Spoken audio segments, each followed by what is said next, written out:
What is going on, everyone? Thanks for checking out my newest video. Today I want to talk about hot toys again because it's been a little while since I've done a list video. Before I've done my top 5 favorite hot toys and, in my opinion, what the top 5 most underrated hot toys are. Today I'm going to get a little more negative though. I'm going to look at what are my top 5 least favorite hot toys, and truthfully, of all the hot toys figures I have, I don't think there's any I would consider outright bad. They're just my least favorite. The number one pick is the only one that I have a little bit of disdain for, but each of them are like on the list. There's like one or maybe two things that irk me about the figure, but there's probably a lot I like about them too. So this list was really hard to put together, and I don't have any honorable mentions or anything. It was really hard picking just 5 because I mean I've got like 50 figures, and picking just 5 out of that I didn't like is it was kind of hard. So I'm gonna just move on to number 5 right away, and yeah, we'll take a look at that one. All right, so starting out with number 5, this is again by no means a bad figure at all. There are just a couple things about it that I'm not totally crazy about. It is a really cool figure though, and that is the Hot Toys Dark Knight Two-Face. This is the re-released one they just did like a year or two, maybe it's 3 years by now. I don't know when they made this one last. By the way, the head sculpt, you can see that it's perfect. Just the actual like human side head sculpt is great. It looks just like Aaron Eckhart. But then this side is amazing with all the burns and everything, and the way they did the suit with all that, it looks really cool. But that kind of leads me to my one major issue, is just because the way they did the suit with all this pleather on one side and then the regular fabric on the other, it makes it really bunch up, and it makes him look like kind of hunchbacked. I don't know if you could really tell, but his suit just doesn't look right. When you have him on display, it doesn't look like the worst thing, but his shoulders are really broad and it really sticks up. And then the only other thing I have a problem with is his tie. Does not like to stay down properly. It always likes to pop up, and then he also has kind of trouble standing. Like, he's not really balanced all that well. I do have a display stand, and you like need that, I feel like, to get him standing. He always wants to fall down, no matter what you seem to do with him. And then also accessory-wise, he just didn't come with much. He came with a gun, he came with a shot glass, and he came with his coin, which I have him holding, and his patch. That was like it though. And he wasn't cheap. He was like $250. I picked mine up on sale though, so I didn't pay the $250. But just for what you got, for what you paid for, I didn't think he was totally worth it. That being said, if you're a Nolan trilogy fan, which I don't know how you couldn't be, that's like, in my opinion, the best thing DC's ever done. Dark Knight fan, you'll probably want a Two-Face for that collection. Go with the Joker, go with Batman. I have him with Joker because I don't have a Dark Knight Batman yet. I'm gonna be getting the re-release though, but this is a cool figure. If you have a display, then you'll probably want to get them. It's just not as good as I think it could have been. They're just because there's a couple small things that irk me a little bit. All right, now we're moving on to number 4, and this one was difficult for me to put on because it is basically a perfect rendition of a character I absolutely love. 90% of it is perfect. There's literally one thing that brings this figure down to go on this list. And if you've been following the Hot Toys community, as soon as I show you the figure, you're gonna know what that is. That is the Hot Toys Ant-Man from Ant-Man and the Wasp. I've got him in a kind of cool running pose. I really like that. I've got him and I've got the Wasp, and the two of them like kind of running in opposite directions. I really like the pose I have him in. The suit is magnificent. It's so shiny. He's really fun to pose, and I also don't feel like the material is gonna break. I've got the dynamic stand on him, and I don't feel like it's gonna mess up the materials. Also, this one has one of my favorite light up features because you could pop it off, this piece off real easy, and then light his eyes up, which is so cool. Usually you have to like unscrew things to like activate the light up features, but this comes off real easy. He's even got the eyes beneath the head sculpt. It's kind of, I don't know if you can see it, but he does have like definitely Paul Rudd eyes, which is super cool, and I love that. Accessories, I do have, you can see here, he comes with like a little life-size Ant-Man, which I love to have. I'll set him there for now. But then you also just pretty much get like the building they use in Ant-Man and the Wasp. That's another thing. This can be from Ant-Man and the Wasp, and it can also be from Endgame, so you get like double use out of it, which is so cool. Enough beating around the bush. You guys probably know, if you're a Hot Toys fan, why this figure is number 4 on the list, and that's the head sculpt. It's not as bad in person, but yeah, if you see that, it's just not Paul Rudd to me. Mainly, it's just the smile. It's really creepy looking. I don't know. I feel like if you covered up his mouth, it's not the worst thing ever. But I don't know. Just the smile on him, it's just really weird looking. And I mean, this figure is 240, and I feel like it was worth that for this figure. But I know they would have. I'm never gonna ever use this head sculpt once because I just don't like it that much. I feel like they could have taken it out and dropped 20-30 bucks off the figure, and I would have liked it a lot more. But they include this, which definitely hiked up the price, and I don't think this was worth probably what we paid for it. But like I said, if you want an Ant-Man, this is probably the best one to get because I don't know, because there's the first Ant-Man one and the Civil War one. Both of those are like outdated now. Plus, he uses this one in the most movies because he used it in 2 movies. So yeah, it's a difficult thing picking which Ant-Man you'd want. I'd say the Civil War one has the best unmasked head sculpt, but like I don't want to go back and get that one when I have this one, which is like the same thing, just a little nicer. So it kind of sucks that this head sculpt wasn't better. But other than that, like I said, this is a perfect figure. It's just a shame about the head sculpt. All right, now we're moving on to number 3. This is another figure which I think is like a near perfect rendition of the character based on the look from the movie. There's just issues with it. I still really like it though, so don't let this deter you if you want to pick up this figure, because on the shelf it looks super cool, but when you're posing it, there's a lot of problems that come about. That is the Hot Toys Aquaman from the Aquaman movie. Now, like I said, the look of this figure is one of my favorites. It pops so much between the orange and the green and the blue display base that it just looks so cool. And the trident, everything about the look of it. Also, the Jason Momoa head sculpt is awesome. It was kind of, if I don't know if you could tell, but his eyes are kind of looking to the right, which I'm not a huge fan. I usually like it when the eyes are straight on, but I don't mind it that much. But yeah, the only thing that brings this figure down is the posing. The arms and the chest are basically stuck in the positions they're in. You can bend the elbows a little bit, and you can maybe hunch the torso up and down a little bit, but I'd be scared to do it. It just doesn't really work with you. And then they because it's like this rubber material, it'll get all bunched up, so you really can't pose the upper torso that much. And the legs, you can pose them, but they're made of this kind of padded leather material, and it kind of scares me to bend them too much, so I only have the one bent. And the other thing too, posing him on this display base. So this is the thing, this figure, I feel like you're sacrificing a lot of articulation and posing for the look, because this base is so cool, but posing him around this base is kind of difficult, because it just doesn't feel like it's made for a figure to go on. You almost have to use the dynamic, pull, and I don't always like using that because it could leave little marks on the figure, and luckily I haven't on this one. I put extra padding in there just to be extra careful so nothing gets damaged. But I know this originally came with the Hot Toys Dark Side Anakin, where it was like lava, which I would love. I don't have the Dark Side Anakin, unfortunately, but then that had like a droid on top of it, so you can pose Anakin on the droid, which is like a flat surface. This is just really not made for posing, and it's difficult to get him on. Obviously, you could get a different stand and put him on, but I like having him with the water. I just wish it was a little easier to pose him on it.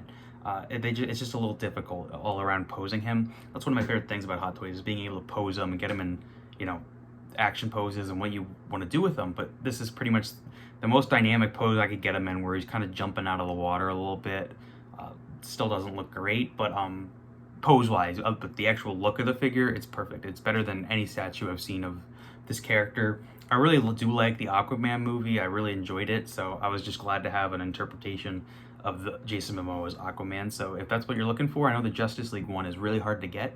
This is probably your best option then. So yeah, I would still recommend him. Just know posing him is difficult. All right, now we're moving on to number 2, and this is kind of a 2-for-1 figure, because I have 2 that I have the same issue with, and it's a thing where everything about the figure is perfect except for one thing that kind of brings it down.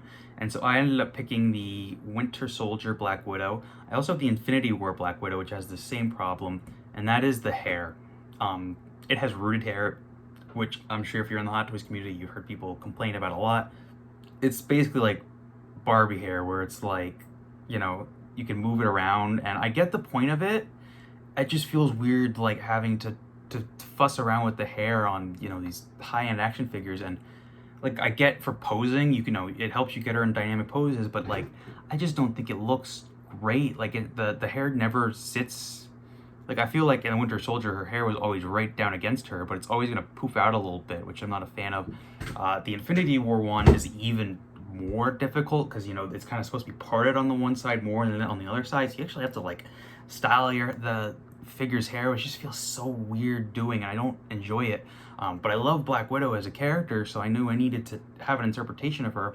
So I got this one really cheap, actually. It has a little bit of damage on it, but nothing huge. I only paid like $80 for this one, which I was so happy about. And then I have the Infinity War one too. So I do hope to get the Endgame one eventually, because that one does not have the rooted hair problem. They finally stopped doing it where they have actual plastic molded hair, and then they're also doing the Black Widow white suit one. So I probably will pick those up because, like I said, I really like Black Widow. It's just a shame that the two figures of her I have this you know, crappy hair. Which I picked these two because they're from probably my two favorite Marvel movies, Winter Soldier and Infinity War, and then Endgame is up there too. So I'll probably end up getting the Endgame one and then have a version of her from each of my three favorite movies because she's one of my favorite characters and she's been in all three of my favorite Marvel movies. So I really do like the majority of this figure.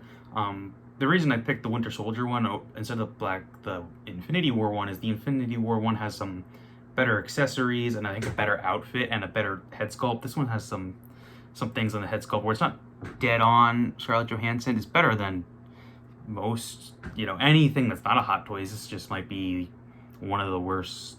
I shouldn't even say that. It's better than the first Avengers and even the Age of Ultron one. But yeah, it's not as good as the Infinity War and Endgame one. But yeah, like I said, it's just a shame about the hair because other than that, it's a perfect figure. I love like it's even got the shield logos on her. You can store the weapons away. She also came with extra accessories to make it look like her. She's got the Widow Sting going on. Like it's so cool. It's like I can even tell right now. I just dropped her gun, but I can even tell right now like her hair is getting messed up, and sometimes you gotta like pick pieces of her hair out because they just get all over. Yeah, it's just a mess what they did with the rooted hair. They only ever really did it on Black Widow and Gamora, I think. I don't think they ever really did it on any other characters, and that actually deterred me from getting Gamora. I actually didn't get Gamora. I held off on her, and then I missed out on that figure, and I'm so bummed about it because now she's going for a lot, and I really wanted a Gamora for my shelf, but now I'm probably never gonna get one just because of the rooted hair. I ended up picking Nebula instead, which is another awesome figure. I'd definitely pick her up. But yeah, it's just a shame about the rooted hair, and I hope they'll go back and maybe even redo these figures and, you know, not do that. But yeah, that's the only thing about the Black Widow figures I dislike is the hair.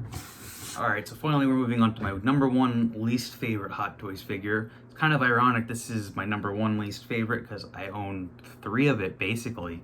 And I have a feeling this isn't going to be a controversial opinion. I know everyone kind of dislikes these figures, but they are cheap and that's the only reason I own them, and that is the First Order Stormtrooper. This is the Force Awakens one. I ended up with the 2-pack of this and the Heavy Infantry one. The Heavy Infantry one I think is by far the worst one because the Heavy Infantry kind of gear just gets in the way of posing, and getting it to hold that huge gun is just such a pain. But I didn't even want to take that one out of the shelf because as soon as I pick it up, the gun's going to fall down and it's going to take me 20 minutes to fix it. So that one's by far the worst, but I just have the regular one is kind of a catch-all. I have those two and then the Executioner. The Executioner is definitely my favorite because I dig the black going down it and the Electro Axe. Plus, I kind of like The Last Jedi. I really hate Force Awakens and Rise of Skywalker, but I like having a figure from The Last Jedi.